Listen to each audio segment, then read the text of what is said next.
नमस्कार, मैं प्रद्युमन जोशीला। वीडियो को आगे देखने से पहले जिन साथियों ने चैनल को सब्सक्राइब नहीं किया है वो यूट्यूब पर चैनल को सब्सक्राइब करें, फेसबुक पर लाइक और फॉलो करके हमसे जुड़ें और वीडियो को ज्यादा से ज्यादा शेयर करें, अपने कमेंट्स अवश्य लिखें। आज का ये वीडियो बहुत ही महत्वपूर्ण है और महत्वपूर्ण इसलिए है कि आज हम समीक्षा करने जा रहे हैं कि आखिर देश की सबसे पुरानी पार्टी जो आजादी से पहले देश में बनी, भारत को आजादी दिलाने में जिसका एक बहुत बड़ा योगदान रहा, और वो पार्टी आज लगातार उसका ढर्रा बैठता जा रहा है। आखिर उसके पीछे कारण क्या है? और जिस राज्य को लेकर के हम बात करेंगे वो राज्य हमारा अपना हरियाणा प्रदेश। हरियाणा प्रदेश में आखिर कांग्रेस पार्टी लगातार कमजोर क्यों होती जा रही है? इसके पीछे कारण तो बहुत से हैं और एक बहुत बड़ा कारण आपसी गुटबाजी है जिसके बारे में सभी आपस में चर्चा करते हैं। लेकिन इससे इतर मैं आज एक ऐसी बात बताने जा रहा हूं, एक ऐसा कारण बताने जा रहा हूं जिसकी वजह से हरियाणा प्रदेश में ही नहीं बल्कि भारत देश में भी कांग्रेस का लगातार भट्ठा बैठता जा रहा है। लगातार कांग्रेस कमजोर होती जा रही है और केंद्र में भी और प्रदेश में भी पिछली 3 योजनाओं से लगातार भारतीय जनता पार्टी, जो कांग्रेस के मुकाबले तो बहुत जो है जूनियर पार्टी रही है, हालांकि अब वो जो है जैसा भारतीय जनता पार्टी के नेता दावा करते हैं कि दुनिया के सबसे ज्यादा सदस्यों वाली पार्टी भारतीय जनता पार्टी बन गई है। अब हम बात करते हैं कि आखिर कांग्रेस में वो ऐसी कमी क्या है जिसका तोड़ नहीं मिल पा रहा, और उसी कमी की वजह से हरियाणा में तीसरी बार चुनाव पार्टी हारने के बाद भी कांग्रेस के नेता, कांग्रेस का शीर्ष नेतृत्व अब भी उसकी तरफ कोई ध्यान नहीं दे रहा है। तीसरा चुनाव लोकसभा और विधानसभा में हारने के बावजूद कांग्रेस पार्टी अब भी उसी प्री पार्टी पर चल रही है। जी हां, उसका बहुत ताजा उदाहरण जो है वो मैं आपको बता रहा हूं, जिससे आपको ये समझ आ जाएगा कि असली बीमारी कहां है, बीमारी की जड़ कहां है, उसके बाद उसका इलाज क्यों नहीं हो पा रहा है, उस पर भी हम चर्चा करेंगे। 8 तारीख को हरियाणा प्रदेश की विधानसभा के जो चुनाव थे उसके परिणाम आए और कांग्रेस पार्टी के 37 विधायक बने। 2014 और 2019 के मुकाबले ज्यादा विधायक कांग्रेस पार्टी के बने। 5 सांसद भी लोकसभा में कांग्रेस पार्टी के हैं जो ना 2014 में थे ना 2019 में। लिहाजा 2024 के लोकसभा और विधानसभा चुनाव में कांग्रेस पार्टी मजबूत जरूर हुई है, लेकिन अभी भी उसके नेताओं का, उसके कार्यकर्ताओं का हौसला बिल्कुल जीरो है। हौसला पूरी तरह से टूट चुका है और पार्टी के नेता अभी तक भी लगभग जो है 20 दिन का समय बीत चुका है परिणाम आने के, उसके बावजूद नेता ये समझ नहीं पा रहे हैं कि इस हार से उभरा कैसे जाए। अब जो खास बात है वो ये है कि 8 तारीख को चुनाव परिणाम आए। भारतीय जनता पार्टी ने अपने सदस्यता अभियान को दोबारा से शुरू करने के लिए, बढ़ाने के लिए और 50 लाख सदस्यों को हरियाणा प्रदेश से बनाने का एक टारगेट सेट कर लिया है, जबकि कांग्रेस पार्टी अभी तक उस हार से उभर भी नहीं पाई है।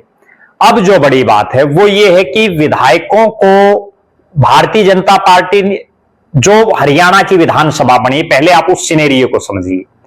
90 में से 48 विधायक भारतीय जनता पार्टी के जीते, 37 विधायक कांग्रेस पार्टी के जीते, 2 विधायक इंडियन नेशनल लोकदल के जीते और 3 निर्दलीय प्रदेश की विधानसभा में हैं। ना जेजेपी का खाता खुला, ना बीएसपी का खाता खुला, ना आम आदमी पार्टी का खाता खुला, ना एएसपी का खाता खुला।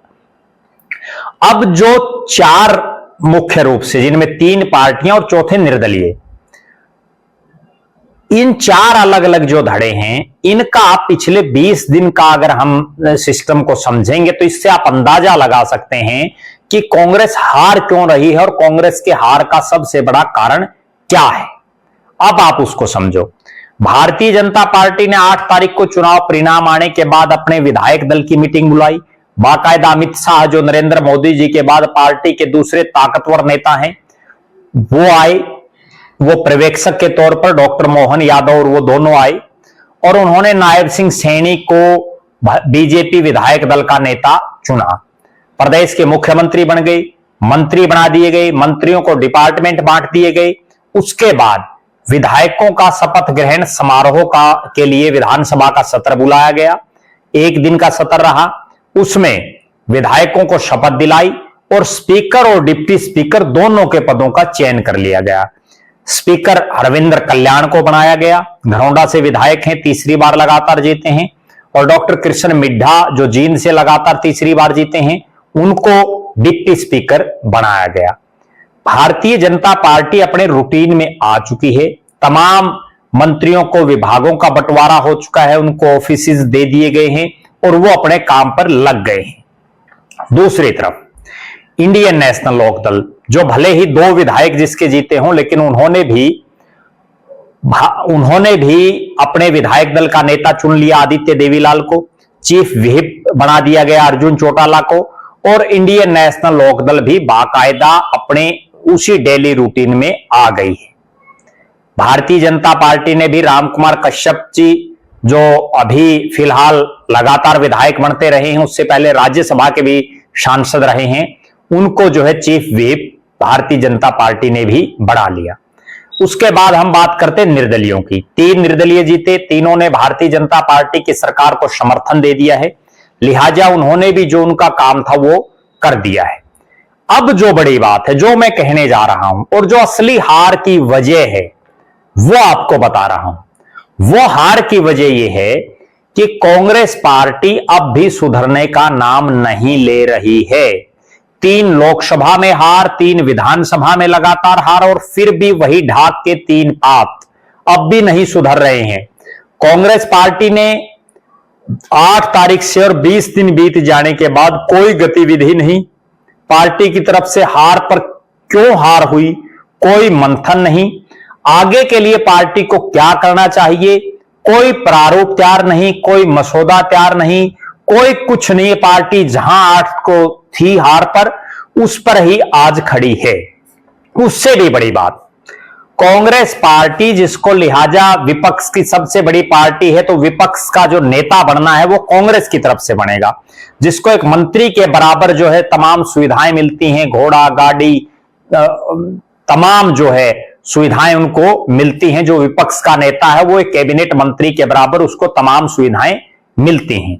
अब आप देखिए, 37 विधायक कांग्रेस के लोगों ने जिताए, उसके बावजूद कांग्रेस पार्टी विधानसभा का सत्र का, शपथ ग्रहण का, 1 दिन का विधानसभा का सेशन भी बुला लिया गया, जिसमें बिना विपक्ष के नेता, बिना कांग्रेस विधायक दल के नेता के पूरा दिन कार्रवाई चली। कितनी शर्म की बात है कांग्रेस पार्टी के लिए कि प्रदेश की जनता ने उनको 37 विधायक जिता करके भेजा, उसके बावजूद वो अपना विपक्ष का नेता तक तय नहीं कर पा रहे। कांग्रेस विधायकों की विधायक दल का नेता बनाने के लिए मीटिंग हुई, जिसमें आपस में अच्छी खासी जो है कुमारी शैलजा गुट की तरफ से भी दावा रखा गया, हुड्डा साहब की तरफ से भी दावा रखा गया, और उसके बाद परिणाम वही 0 रहा। और आखिरकार वही एक संदेश दे दिया गया कि विधायक दल का नेता कौन होगा, उसका फैसला कांग्रेस पार्टी के राष्ट्रीय अध्यक्ष मल्लिकार्जुन खड़गे जी करेंगे। लेकिन बड़ी ताज्जुब की बात है, खड़गे साहब को भी वो पत्र, वो विधायकों का जो सामूहिक जो विधायकों ने प्रस्ताव पास करके दिया, उसको भी जो है काफी समय बीत चुका है। उसके बाद ना खड़गे साहब कोई एक्शन ले पा रहे, ना खड़गे साहब कोई नियुक्ति कर पा रहे, ना राहुल बाबा कुछ कर पा रहे। जो राहुल गांधी, जिनको लोग जो है राहुल बाबा कहने लगे बहुत से, और वो सिर्फ इसीलिए कहने लगे कि वो फैसले टाइम पर नहीं कर पाते, जो कांग्रेस की हार का सबसे बड़ा कारण है। मल्लिकार्जुन खड़गे जी को पावर दी, लेकिन अभी तक वो ये तय नहीं कर पा रहे कि कौन होगा विपक्ष का नेता। विपक्ष की सबसे बड़ी जरूरत कब पड़ती है? सत्ता पक्ष से ज्यादा प्रदेश की जनता को विपक्ष चाहिए। विपक्ष जब तक मजबूत नहीं होगा, सत्ता पक्ष निरंकुश हो जाएगा, और विपक्ष मजबूत होगा तो सत्ता पक्ष को भी लोगों की बातें सुननी पड़ेंगी, लोगों के काम करने पड़ेंगे। लेकिन यहां जो बड़ी गजब बात है कि कांग्रेस पार्टी 37 विधायक और जिसके 5 सांसद प्रदेश की जनता ने जिताए हों, वो अभी तक अपना विधायक दल का नेता तक नहीं बना पाई है। अगली जो बात है, राहुल गांधी जी अपनी जो उनकी बहन है, जहां वायनाड से उन्होंने इस्तीफा दिया और वो वहां से चुनाव लड़ रही है, खड़गे साहब भी वहां जा गए हैं, तो एक सीट लोकसभा के लिए इतना जोर शोर से प्रचार कर रहे हैं। पूरा भारत आपको संभालना है, आप विपक्ष के नेता हैं, और खड़गे साहब आप अखिल भारतीय कांग्रेस कमेटी जो देश की सबसे पुरानी पार्टी है, जिसने देश पर सबसे ज्यादा राज किया है, उस पार्टी के अध्यक्ष हैं। लेकिन आप अभी तक एक हरियाणा जैसे छोटे से राज्य के जिसमें केवल 90 विधायक हैं, और जिन 90 में से आपकी पार्टी के 37 विधायक जीते हैं, उनमें आप विधायक दल का नेता नहीं चुन पा रहे, तो आप कैसे देश को चलाओगे? ये एक बहुत बड़ा प्रश्न है। और इसीलिए कांग्रेस पार्टी लगातार कमजोर से कमजोर होती जा रही है। ना केवल हरियाणा में, बल्कि जहां जहां भी कांग्रेस हारती जा रही है, वहां दोबारा उठने का नाम नहीं ले पा रही। चाहे वो गुजरात की हम बात कर लें, उत्तर प्रदेश जो सबसे बड़ा राज्य है देश का, विधानसभा की सीटों के हिसाब से भी, लोकसभा की सीटों के हिसाब से भी, बिहार, पश्चिम बंगाल, उसके बाद बात करें दिल्ली, जहां कांग्रेस लगातार पिछले काफी सालों से राज से और सत्ता से दूर है, उसका एक बहुत बड़ा कारण, और अब उसमें हरियाणा भी शामिल हो गया है, जहां 2029 में 15 साल हो जाएंगे कांग्रेस पार्टी को विपक्ष में बैठे हुए। उसके बावजूद कांग्रेस पार्टी अपनी हार पर मंथन ना करके केवल टाइम पास कर रही है। और मुझे यह कहने में कोई संकोच नहीं है कि जो कांग्रेस का शीर्ष नेतृत्व है, वो केवल टाइम पास कर रहा है। वो केवल ये सोच रहा है कि जब बीजेपी के खिलाफ लोग होंगे, जब बीजेपी से लोग छिक जाएंगे, मोदी के राज से जब लोग संतुष्ट नहीं होंगे, तो वो जो है कांग्रेस को ले आएंगे। लेकिन ऐसा दूर दूर तक नहीं दिखाई दे रहा। हरियाणा में 10 साल के एंटी इनकम्बेंसी के बावजूद भारतीय जनता पार्टी 48 सीटें जीतने में कामयाब हो गई। कांग्रेस के शीर्ष नेतृत्व को तुरंत प्रभाव से सोचना चाहिए कि असली जो बीमारी की जड़ है वो ये है कि आपका शीर्ष नेतृत्व समय पर फैसला नहीं ले पाता। अब मैं, चूंकि ये तो अभी की बात है, विधानसभा चुनाव में भी जब टिकट बंट रही थी तब की एक बात बताऊं। भारतीय जनता पार्टी ने बहुत समय पहले अपनी टिकटें घोषित कर दी, लोकसभा में तो और ज्यादा पहले कर दी थी। लेकिन कांग्रेस पार्टी ऐन दिन, जिस दिन आखिरी दिन है, उस दिन तक अपनी टिकटें बांटने में लगी हुई थी।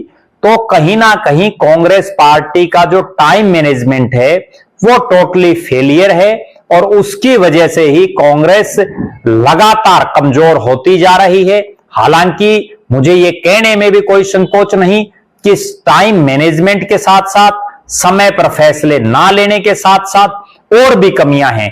लेकिन यह सबसे बड़ी कमी है। आपको जिसको बनाना है आप बना करके मैदान में भेजिए। कांग्रेस पार्टी का वर्षों से संगठन नहीं बन पा रहा, जिला प्रधान तक उसके घोषित नहीं हो पा रहे।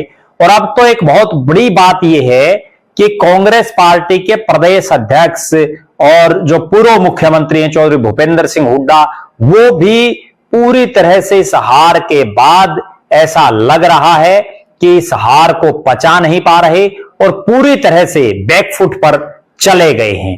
अब देखना यह है कि कांग्रेस का शीर्ष नेतृत्व इस वीडियो के बाद कितना जागता है, क्योंकि हमारा ये वीडियो आप जितना ज्यादा शेयर करेंगे उतना ज्यादा लोगों तक हमारी बात भी पहुंचेगी, और आखिर लोग इस चीज को सोचने पर मजबूर होंगे कि बीमारी कहां है, कांग्रेस पार्टी क्यों नहीं उभर पा रही, कांग्रेस की लगातार हार के क्या कारण हैं, और बीजेपी जो लगातार जीत रही है उसके क्या कारण हैं। आप लगातार हमारे साथ बने रहें, हमारे फेसबुक पेज को लाइक और फॉलो करें, यूट्यूब पर चैनल को सब्सक्राइब करें, बेल आइकन घंटी का बटन अवश्य दबाएं, वीडियो को ज्यादा से ज्यादा शेयर करें, अपने बहुमूल्य कमेंट्स अवश्य लिखें। बहुत बहुत धन्यवाद। आपका अपना प्रद्युमन जोशीला।